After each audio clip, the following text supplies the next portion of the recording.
Capítulo 7. Honorários e salários honorários exorbitantes. As tradições e os costumes tornaram-se tão interligados com a crença da profissão médica que os médicos necessitam ser ensinados nos princípios rudimentares do caminho do Senhor. O médico ministra ao corpo curando, embora toda a obra pertença ao Senhor. Ele precisa cooperar com os médicos, sem o que não pode haver sucesso. Por favor, leia cuidadosamente o capítulo 15 de Êxodo. O Senhor deu a Moisés uma mensagem de encorajamento em favor dos filhos de Israel. Eles não mereciam o bem que ele havia feito e lhes estava fazendo. Contudo, ele fez com eles um concerto de misericórdia, dizendo: se ouvires atento a voz do Senhor teu Deus, e fizeres o que é reto diante dos seus olhos, e deres ouvido aos seus mandamentos, e guardares todos os seus estatutos, nenhuma enfermidade virá sobre ti, das que enviei sobre os egípcios. Pois eu sou o Senhor que te sara. Lede também os capítulos 7, 8 e 28 de Deuteronômio. Lição de Deus para Israel. O Senhor tinha uma lição para ensinar aos filhos de Israel. As águas de Mara foram a lição, representando as enfermidades trazidas sobre os seres humanos por causa do pecado. Não é nenhum mistério que os habitantes da terra estejam sofrendo de enfermidades de toda espécie e tipo. É pelo fato de transgredirem a lei de Deus. Assim faziam os filhos de Israel. Eles derribaram as barreiras que em sua providência havia Deus erigido para preservá-los das doenças, para que pudessem viver com saúde e em santidade, e dessa forma aprendessem obediência em seu jornadear através do deserto. Eles andavam sob a especial direção de Cristo, que se dera a si mesmo como sacrifício para preservar um povo que devia conservar sempre a Deus na lembrança, apesar das magistrais tentações de Satanás. Envolvido na coluna de nuvem, era desejo de Cristo manter sob suas protetoras asas todos os que desejassem fazer sua vontade. Não foi por acaso que em sua jornada os filhos de Israel vieram a Mara.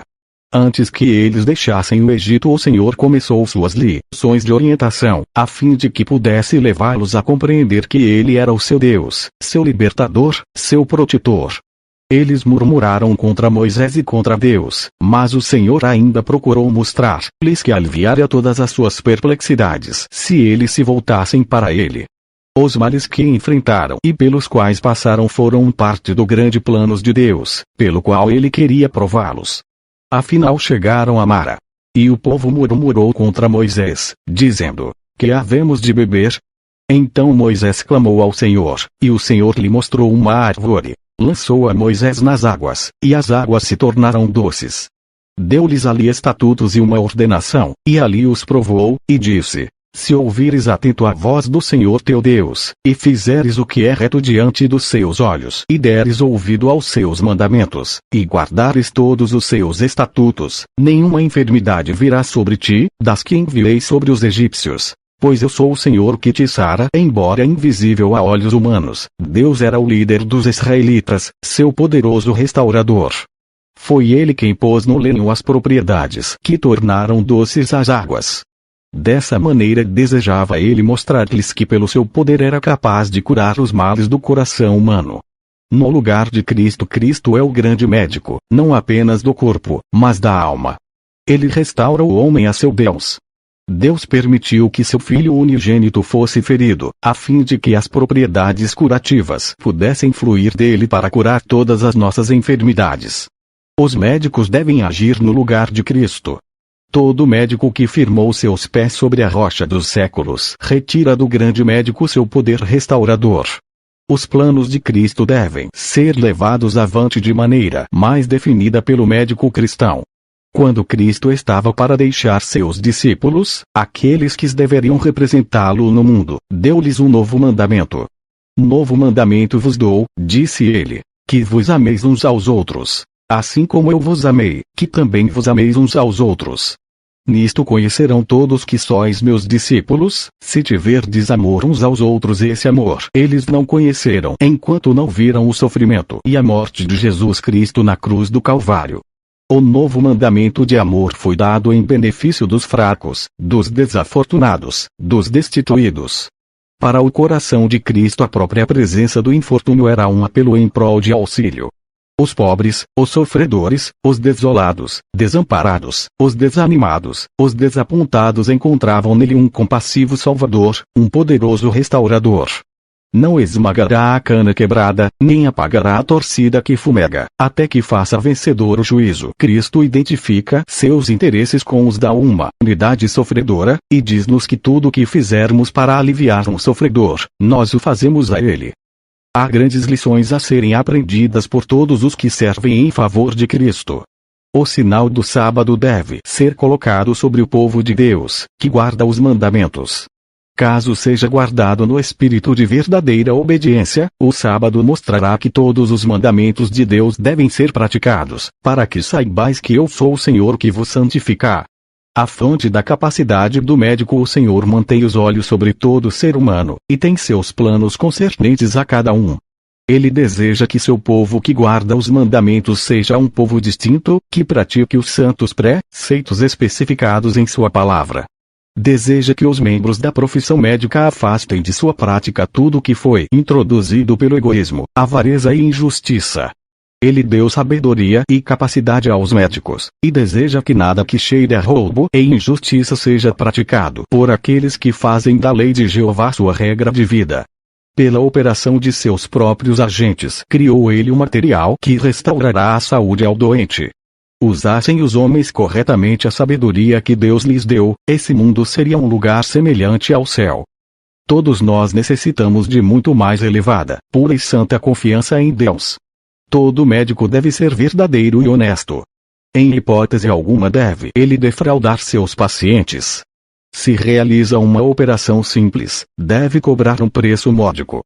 Os preços estabelecidos por outros profissionais não devem servir-lhe de critério. Os corpos enfermos sobre os quais ele opera são propriedade de Deus.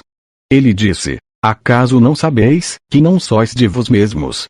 Porque fostes comprados por preço. Agora, pois, glorificai a Deus no vosso corpo. Os preços exorbitantes cobrados pelos médicos neste país aos tralha quando chamados para atender a humanidade sofredora, é um roubo, uma fraude. Deus deu aos médicos sua sabedoria e habilidade. Não é o homem que salva a vida, é o grande restaurador. Contudo, cobra-se às vezes de homens pobres serviços que jamais receberam. Apelo a julgamento justo. Deus busca médicos que façam reformas nos métodos de tratar os doentes. Ele procura médicos que cooperem com ele. Ele apela em favor de julgamento justo entre os profissionais médicos, os quais estão agindo em seu lugar. O médico que ama ao seu irmão como a si mesmo não cobrará preços exorbitantes. Deve-se efetuar uma mudança. É tão necessário que haja reforma nos ramos da medicina como em outros ramos de negócios. Há graves excessos na cobrança efetuada pelos advogados e médicos. O Senhor vê todas estas coisas. Nenhuma tradição, costume ou prática condenados por Deus devem ser seguidos pelo médico crente. Ele é servo de Deus, trabalhando em lugar de Cristo, como seu representante, e sua obra, seus pesos e medidas, passam em revista diante de Deus. Os mandamentos de Deus devem ser a norma do médico. Ele deve medir sua vida diária pelos princípios da lei. A purificação do templo. Cristo reprovou os fariseus e doutores da lei por causa das práticas desonestas que haviam introduzido nos átrios do templo. Aqueles homens influenciavam os compradores e vendedores para a compra, o gado pelo preço mais baixo, e depois o vendiam por preço elevado aos que vinham de longe, que não podiam trazer suas ofertas consigo e eram por isso forçados a comprá-las em Jerusalém. Ao se assentarem aqueles homens à mesa, contando o dinheiro que haviam adquirido por roubo e extorsão, Cristo se ergueu diante deles. Seus olhos chamejaram de indignação ao ver ele as fraudulentas transações que eram realizadas. Apanhando um feixe de cordéis que haviam sido usados para tanger o gado para o templo, expulsou os que vendiam e compravam, e virou as mesas dos cambiadores e as bancas dos que vendiam pombas, dizendo: está escrito: a minha casa será chamada casa de oração. Vós, porém, a transformais em covil de salteadores. Em seguida o restaurador exerceu sua obra médico-missionária.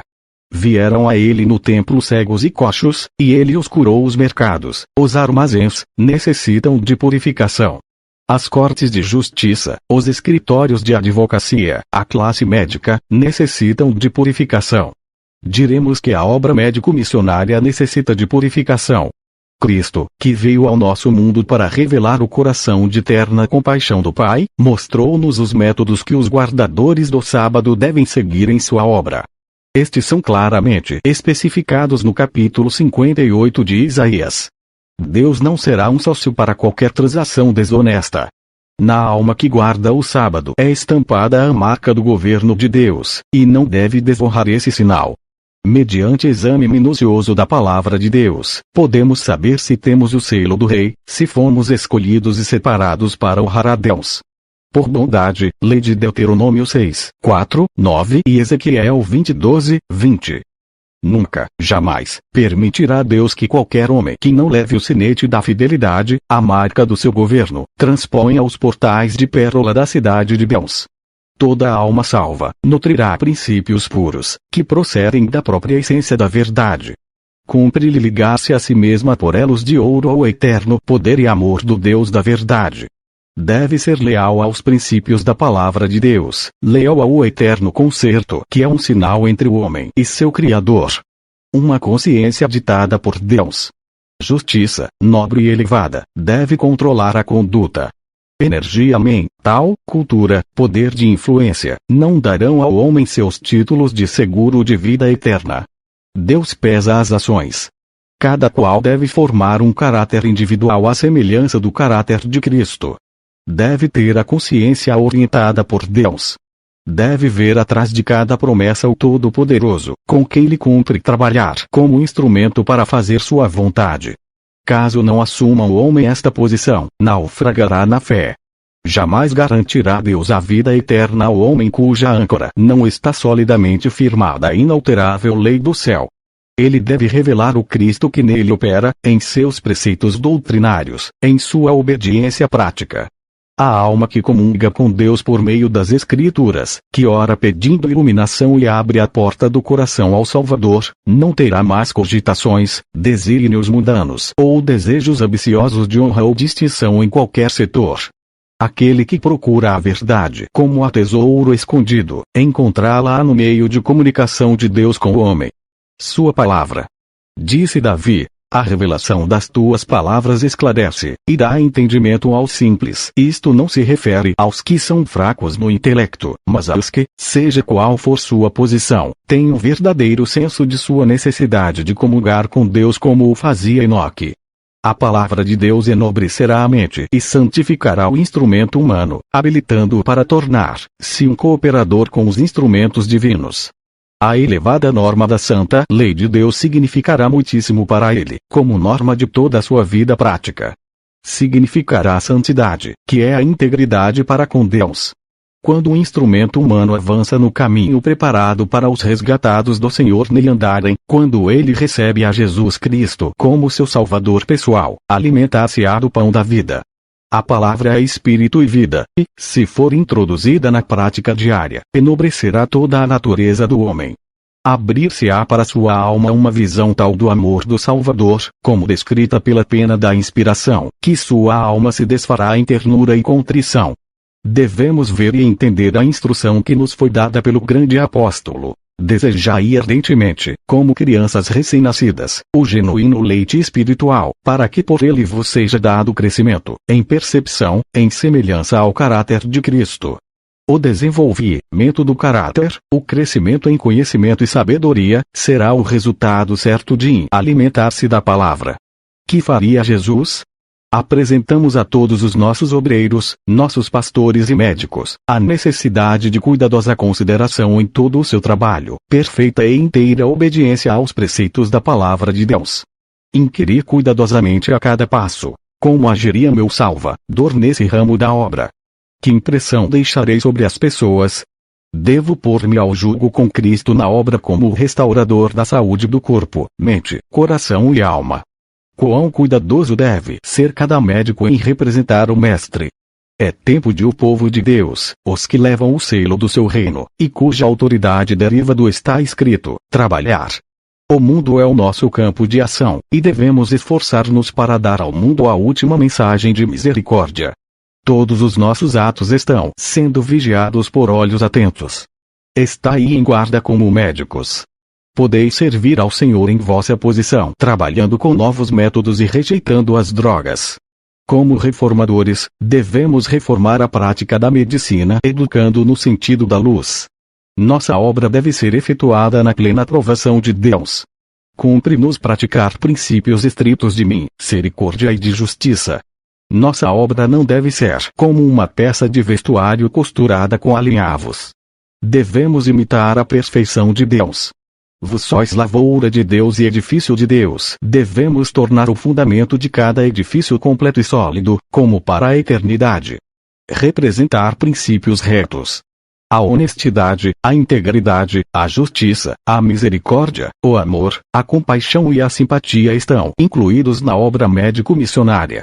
Em toda esta obra se deve praticar a religião da Bíblia. O Senhor não deseja que trabalhe como seu representante ninguém que siga os costumes e práticas errôneos dos médicos mundanos ao tratarem da humanidade sofredora. Nossos médicos necessitam reformar-se no assunto de efetuarem cobranças elevadas pelas operações complicadas. E a reforma deve ir além disso. Cobra-se às vezes uma soma exorbitante mesmo por pequenos serviços, por se presumir que os médicos devam ser governados em seus honorários pelas práticas de médicos mundanos. Alguns seguem os costumes do mundo a fim de reunir meios, como eles dizem, para o serviço de Deus. Deus, porém, não aceita semelhantes ofertas. Ele diz: odeio a iniquidade do roubo. Isaías 61:8. Aos que tratam injustamente com os seus semelhantes, ao mesmo tempo que professam crer em minha palavra, eu julgarei por assim me representarem mal. Ao serem-me apresentadas estas coisas, meu instrutor disse: as instituições que confiam em Deus e recebem sua cooperação sempre devem trabalhar de acordo com os princípios de sua lei. Cobrar uma grande soma por uns poucos minutos de trabalho não é justo. Os médicos que se acham sob a disciplina do maior médico que o mundo já conheceu, devem permitir que os princípios do Evangelho regulem todos os honorários. Sejam a misericórdia e o amor de Deus escritos em cada cruzado recebido quando nossos sanatórios forem dirigidos como devem ser, far-se-á uma grande obra médico-missionária. Cada qual fará sua obra de tal maneira e com espírito tal que resplandecerá como uma luz no mundo. Deus apela em favor de obra prática semelhante à de Cristo. Os pacientes que se dirigem aos nossos hospitais devem ver praticados os princípios estabelecidos no capítulo 58 de Isaías. Os que aceitaram a verdade devem praticá-la porque ela é a verdade. Na obra de Deus em nossas instituições, a verdade deve ser preservada em todas as suas sagradas influências. Devem-se manter os princípios religiosos em todos os lugares. Deve o médico profissional manter seus princípios religiosos puros e incontaminados. A verdade deve ser suprema em sua prática. Ele deve usar sua influência como um meio de purificar a alma mediante os salutares raios do sol da justiça. Se vier um tempo em que os médicos não possam fazer isso, o Senhor não quererá mais nenhuma instituição médica estabelecida entre os adventistas do sétimo dia. Os preços elevados são correntes no mundo. Devem, porém, ser introduzidos em nossa obra princípios corretos. Deve-se manter a norma bíblica. O método do Senhor, a justiça, a misericórdia e a verdade, deve ser seguido. Não se deve apresentar nenhuma cobrança exorbitante por operações simples. As contas devem ser proporcionais ao trabalho efetuado. O trabalho feito em nossas instituições médicas deve corresponder ao nome. Obra médico-missionária. Não desejamos que o Senhor nos julgue mal por representarmos de maneira imprópria a obra de Cristo. Deus não nos deu permissão para fazer uma obra que não resista à investigação do juízo. Ele não deseja que qualquer instituição estabelecida por seu povo goze de reputação semelhante à desfrutada por Ananias e Safira. Desejosos de obter reputação pela renúncia, liberalidade e devoção à fé cristã, Ananias e Safira deram sua propriedade e depositaram parte das rendas aos pés dos apóstolos, alegando terem dado tudo. Não haviam sido solicitados a dar tudo o que tinha para a causa. Deus teria aceito parte. Eles, porém, desejavam que se pensasse que haviam dado tudo. Dessa forma pensavam obter a reputação que cobiçavam, e ao mesmo tempo conservar parte do seu dinheiro. Pensavam que haviam sido bem-sucedidos em seu plano. Estavam, porém, enganando ao Senhor, e ele tratou sumariamente com este primeiro caso de engano e falsidade na recém-formada igreja. Ele os matou a ambos, como uma advertência a todos do perigo de sacrificar a verdade para conquistar o favor. Não devemos representar mal aquilo em que professamos crer a fim de obter favor. Deus despreza a má representação e a prevaricação. Ele não tolera o homem que diz, e não faz. O melhor e mais nobre trabalho é feito pela conduta justa e honesta. Medicina e Salvação, 169, 1899. O plano percentual uma armadilha. O Senhor me mostrou que cometeste um claro erro ao receberes, juntamente com teu salário regular, todo o dinheiro ganho por teu atendimento de olhos, ouvidos e garganta. Isso foi uma armadilha para ti. Exerceu uma influência enganosa sobre ti. Teu grande desejo de ostentação levou-te à extravagância. O dever de ser santos e incorruptíveis somente aquilo que é puro, agradável e de boa fama te é seguro seguir. Os seres humanos estão sob a mais sagrada obrigação para com Deus de serem santos e incorruptíveis, pois foram comprados por um preço, o próprio sangue precioso do Filho de Deus. Por seus votos batismais comprometeram-se eles solenemente a nada fazer que traga má fama sobre o nome de cristão. Diante do Pai, do Filho e do Espírito Santo, o professo cristão se compromete a desaprovar o orgulho, a cobiça, a incredulidade. E ao procurar o verdadeiro cristão satisfazer esse compromisso, aumenta sua desconfiança de si mesmo. Torna-se constantemente mais confiante em Deus. Sua reverência e amor ao Salvador aumentam continuamente, e ele é uma testemunha viva de seu Mestre. Compreende o que significa ser filho de Deus. Tem um senso de compreensão de que o sangue purificador de Cristo lhe assegura perdão e elevação de caráter. Cresce em espiritualidade como o altaneiro cedro. Diariamente mantém comunhão com Deus, e tem um depósito de conhecimento do qual tirar. É poderoso no conhecimento das Escrituras. Sua associação é com o Pai e com o Filho, e conhece cada vez mais a vontade divina. Está tomado de um sempre crescente amor a Deus e aos seus semelhantes. Com os seus parents, teachers, and students, 46, 1901. Cuidado com os gastos. Se os médicos acham que não recebem salário suficiente, devem-se examinar suas circunstâncias. Caso seu trabalho seja pesado demais, outros devem ser admitidos para dividir suas responsabilidades, e se lhes deve dar menos trabalho. Estamos empenhados em uma obra importante, e cumpre que tenhamos grande cuidado no emprego dos meios. Há um mundo que deve receber a luz. Almas não advertidas estão perecendo.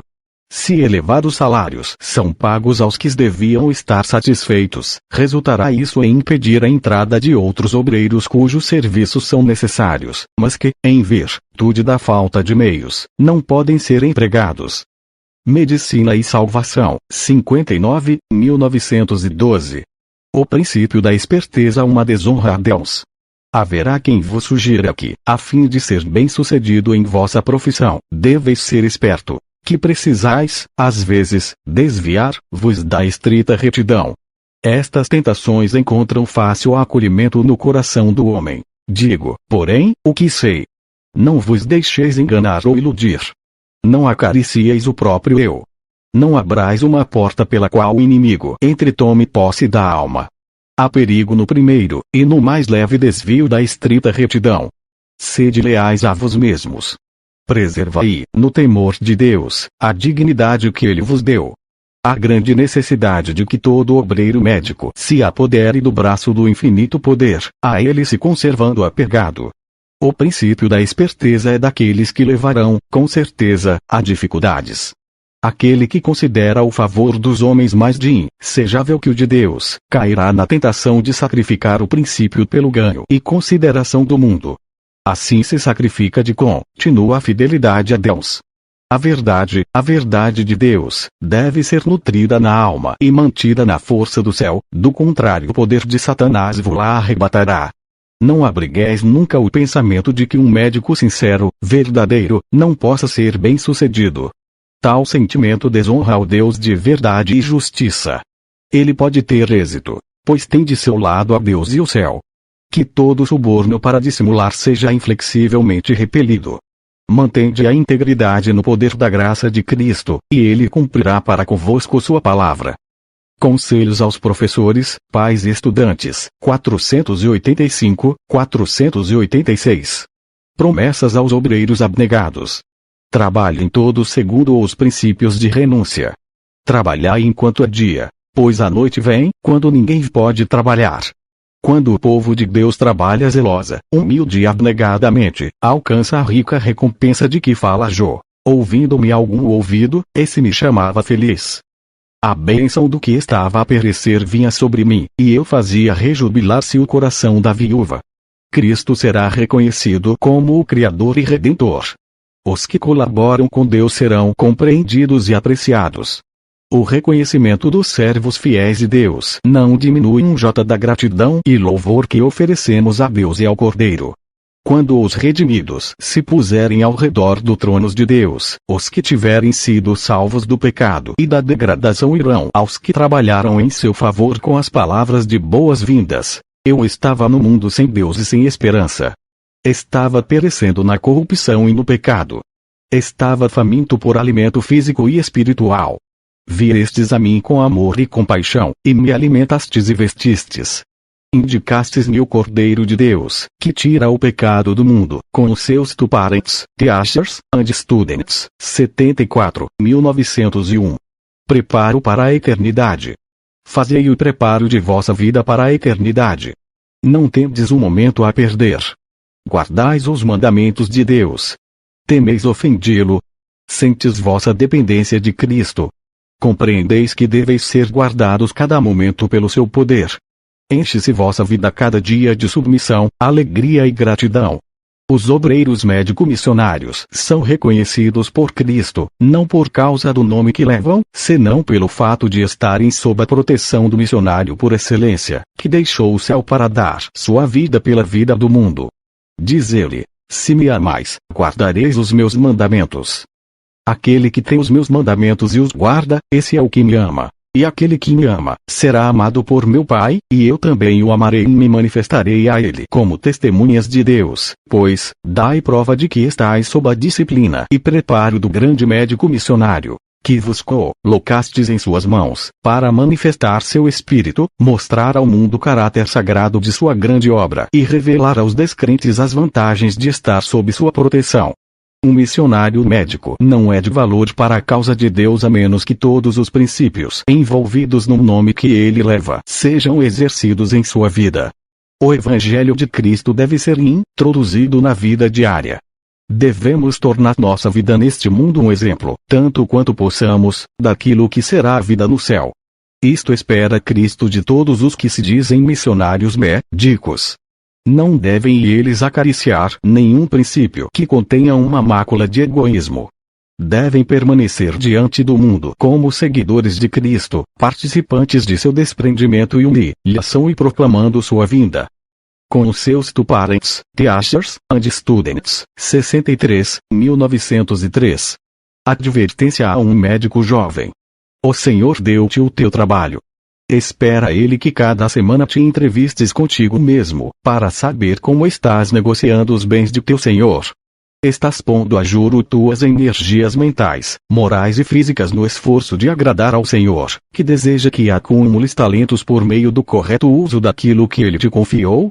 O fato de seres médico, de modo algum te isenta da necessidade de praticar a economia. Há novos campos a serem penetrados, e penetrá-los requer a mais estrita economia. Entrarás nestes campos, como tens feito satisfeito por levar outros a praticarem a abnegação e exaltarem a cruz, enquanto condescendes com teus caprichos, gastando dinheiro prodigamente para a ostentação. Deus quer que realizes o bem com cada jota de tua influência. Então se verão os mais benéficos resultados. Necessitas aprender a arte de usar teus talentos para a glória daquele que te os emprestou. Isto requer estudo, oração e consagração. Alguns parecem não ter nenhuma ideia da ciência de manejar dinheiro. Permitem que centenas de cruzados passem por suas mãos sem produzirem nada para Deus. Cultivai a integridade, a abnegação e a humildade. Deus apela a que te corrijas.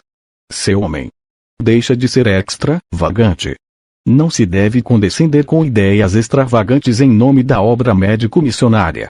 É alto tempo para que nos tornemos cristãos de coração. Integridade, abnegação e humildade devem caracterizar nossa vida. Há uma grande obra a ser feita. Estás fazendo tudo o que podes para auxiliar? Deus nos deu uma missão que os anjos poderiam invejar. A obra médico-missionária deve ser feita. Milhares e milhares de seres humanos estão perecendo. A compaixão de Deus está tocada. Todo o céu está olhando com intenso interesse para ver que impressão a obra médico-missionária causará sob a supervisão de seres humanos. Farão os homens comércio com o plano originado por Deus para atingir as partes escuras da terra com a manifestação de sua beneficência. A obra médico-missionária é uma coisa sagrada imaginada pelo próprio Deus. Um elevado preço foi pago após a transgressão de Adão, para resgatar a raça caída. Os que cooperarem com Deus em seu esforço para salvar, trabalhando nos moldes em que Cristo trabalhou, serão inteiramente bem-sucedidos. A Igreja é incumbida de transmitir ao mundo, sem demora, a graça salvadora de Deus. Não devemos ocultar a misericórdia com o egoísmo e depois denominá-lo obra médico-missionária. A Igreja é um anjo de luz. Não temos nenhum tempo a perder. Deus proveu um meio de recuperação para os pecadores. Por meio de trabalho abnegado, sua verdade deve ser representada. Este é o encargo que ele nos confiou, e deve ser executado fielmente. Quando realizará a Igreja o trabalho a ela indicado? Ela é representada como um anjo de luz, voando pelo meio do céu, tendo o Evangelho eterno para proclamar ao mundo. Isso indica a rapidez e a maneira direta com que a Igreja deve realizar sua obra. Na obra médico-missionária, Jesus deve ver o trabalho de sua alma. Os seres humanos devem ser arrebatados como tições tirados do fogo. O céu está vigiando. Veio, porém, uma mudança que tem impedido a obra que Deus desejava levar avante sem um traço de egoísmo. Todo o céu está vigiando com intensa ansiedade para ver qual será o resultado da obra que é tão grande e tão importante. Deus está vigiando, o universo celeste está, e as almas estão perecendo.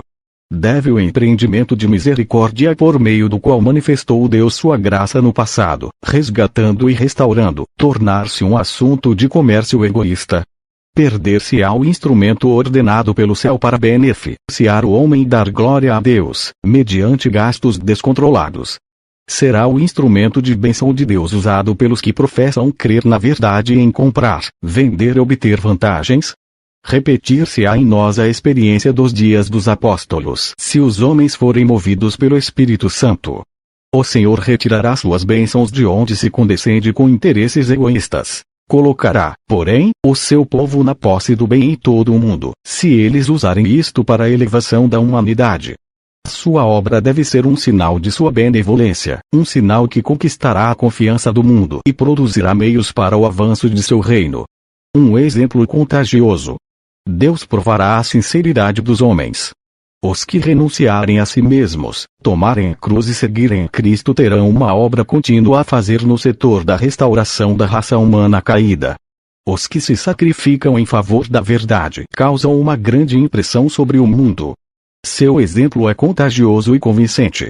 Os homens veem que há na Igreja aquela fé que opera por amor e purifica a alma. Quando, porém, os que professam ser obreiros de Deus procuram beneficiar-se a si mesmos, retardam grandemente a obra e lançam descrédito sobre ela. A autoridade divina deve ser reconhecida. Nunca abandones a norma verdadeira, mesmo que para pegar-te a ela te tornes um mendigo. Deus estabeleceu uma elevada norma de justiça. Ele fez clara distinção entre a sabedoria humana e a divina. Todos os que trabalham ao lado de Cristo devem trabalhar para salvar, não para destruir. O método mundano não deve tornar-se o método dos servos de Deus. Deve-se reconhecer a autoridade divina. A Igreja na Terra deve ser representante dos princípios celestiais. Em meio da terrível confederação da injustiça, do engano, do roubo e do crime deve ela brilhar com a luz do alto. Na justiça de Cristo, 133, cumpre que ela permaneça firme contra a apostásia prevalecente. Com os seus parents, teachers, and students, 38, 1901. Como servos de Cristo. Seja qual for a obra que fizermos, devemos fazê-la para Cristo. Há muitas espécies de trabalho temporal a serem feitas para Deus. Um descrente faria esse trabalho maquinalmente, pelo salário que recebe. Ele não conhece a alegria de cooperar com o obreiro mestre. Não há nenhuma espiritualidade no trabalho daquele que serve a si mesmo.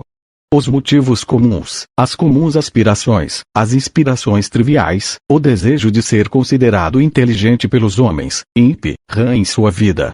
Tais pessoas podem receber o louvor dos homens, não, porém, de Deus. Os que se acham verdadeiramente unidos a Cristo não trabalham pelo salário que recebem. Os que cooperam com Deus não procuram exaltar-se a si mesmos. No último grande dia se tomarão decisões que serão uma surpresa para muitos. O juízo humano não terá lugar algum nas decisões tomadas então. Cristo pode julgar e julgará todos os casos, pois todo o juízo lhe foi entregue pelo Pai. Ele avaliará o serviço por aquilo que é invisível aos homens. As coisas mais secretas jazem descobertas aos olhos daquele que tudo vê. Quando o juiz de todos os homens fizer sua investigação, muitos daqueles aos quais a estima dos homens colocou em primeiro lugar serão colocados em último, e os que haviam sido postos pelos homens no lugar mais humilde, serão tirados das fileiras e feitos primeiros. The Review and Herald, 31 de julho de 1900. Perguntas perscrutadoras.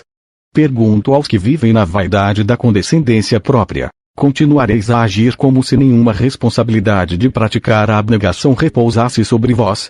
Para que propósito estáis vivendo? Que bem estáis realizando? Podeis dar-vos ao luxo de viver para vós mesmos. Podeis conquistar a vida eterna enquanto viverdes assim? Não tem Deus um lugar e uma obra para vós? Não existe outra coisa para fazerdes a não ser tão somente agradar e glorificar o eu.